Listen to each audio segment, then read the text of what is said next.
உங்கள் வீட்டு லைட் ஸ்விட்சை பக்கத்து வீட்டுக்கார கையில் கொடுப்பீங்களா? அப்படி கொடுத்தா உங்கள் வீடு எப்போ வெளிச்சமாக இருக்கணும், எப்போ இருட்டாக இருக்கணும்னு நீங்கள் முடிவு பண்ண முடியாது. அவங்க தான் முடிவு பண்ணுவாங்க. ரொம்ப சென்சிட்டிவ் பீப்புள் செய்கிற தப்பு இதுதான். உங்கள் உணர்வுகளின் ஸ்விட்சை மற்றவங்க கிட்ட கொடுத்துட்டு எப்பவும் அமைதியை எதிர்பார்க்கக்கூடாது. உங்களை பண்படுத்துறதுக்காக, அதாவது ரிஃபைன் பண்ணுறதுக்காக சொல்லப்பட்ட கடுமையான வார்த்தைகளுக்கு பின்னால் ஒரு நல்ல நோக்கம் இருக்கும்.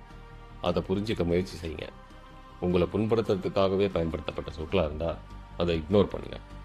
உங்களை சுற்றி இருக்கிறவங்களுடைய வார்த்தைகள் உங்களுக்கு பிடிச்ச மாதிரியே இருக்கணும்னு எதிர்பார்க்கக்கூடாது. யாரோ எப்போ சொன்ன வார்த்தைகளோட சுமையை இன்னும் தூக்கிக்கிட்டு அலையாதீங்க. 100 கிலோ எடையை தூக்குற ஒரு பலசாலியால் 1 கிலோ எடையை கூட சில மணி நேரம் தூக்கிட்டு நிற்க முடியாது. தேவையில்லாத சுமையை இறக்கி வச்சுட்டு சுதந்திரமாக இருங்க. தீயால் சுட்ட புண்ணோட வழியை நாம் வேணாம்னு சொல்ல முடியாது, அனுபவிச்சு தான் ஆகணும். ஆனால் வாயால் சுட்ட வார்த்தைகள் நம்ம புண்படுத்தணுமா வேண்டாமா அப்படிங்கிறத நாம தான் முடிவு பண்ணோம். சொல்கிறது ஈஸி, செய்யறது கஷ்டம் அப்படின்னு சொல்வீங்க. இதை செய்யறது கஷ்டம்தான், ஆனால் இதை செய்யலைன்னா இன்னும் கஷ்டப்படுவீங்க.